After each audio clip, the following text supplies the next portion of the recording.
Right, here we go again, another video. This is an instructional about adjusting the set down position of the tone arm on a 60s BSR autochanger. This particular model is a UA15SS, super slim, but the same applies for numerous others.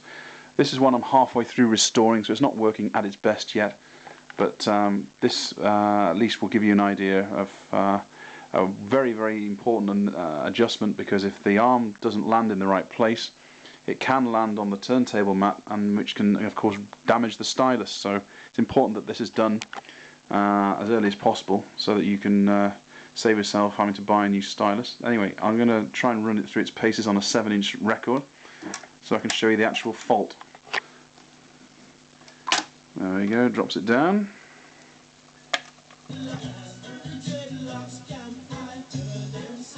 As you can see, it lands way too far into the record. Now, if you look under the arm here, there is a set screw. The one we're going to be adjusting is this one here. Now, I want to bring the arm further out, get this down. So I'm going to be adjusting that screw anti-clockwise. It's best to do it a quarter or half a turn, no more at a time. Stick that back. And trial and error. Let's stick it on again. See how well it performs this time.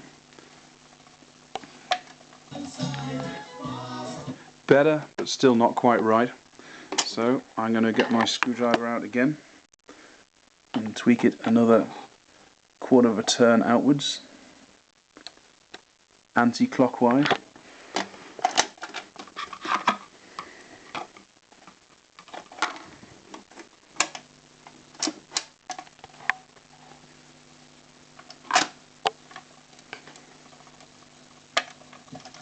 And there we go, perfect.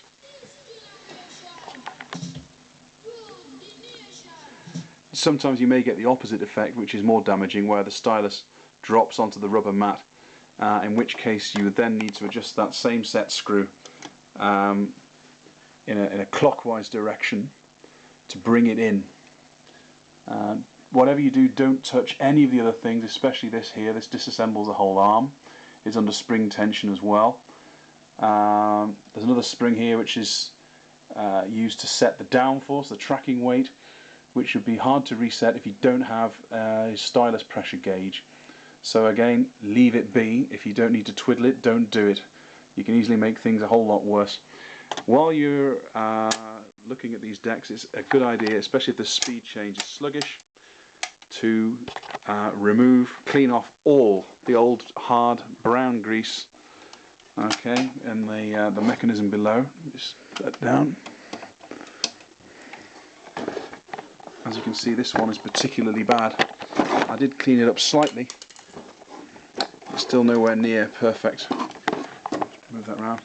This whole area here is the speed change lever. There's a set of levers on a spring-loaded shaft, and a stepped section on that bracket there. You can see that step bracket and the spring-loaded shaft. Those will be full of hardened brown grease that needs to be cleaned off and fresh grease reapplied. The same goes for some of the linkages under the speed control. These points should be lubricated. Don't use WD-40. It's not a lubricant. It's used to help impede corrosion. It's too thin for one thing, and it tends to dry up itself and attract dust. So it's not a good lubricant. You may also have some of the other linkages that need looking at, and the grease, as you can see, there's some grease there smeared around. If it's brown and hard, it must be replaced.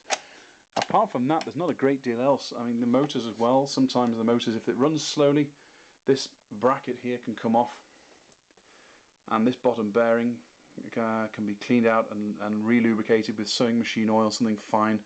Don't put grease on here. You may not be able to get access to the top bearing on the motor rotor. That can be left as it is. You might be able to inject a bit of oil into that if need be, but don't try and take the spindle off the shaft. The stepped spindle that goes above it, which contacts with the idler, is quite hard to get off and back on again.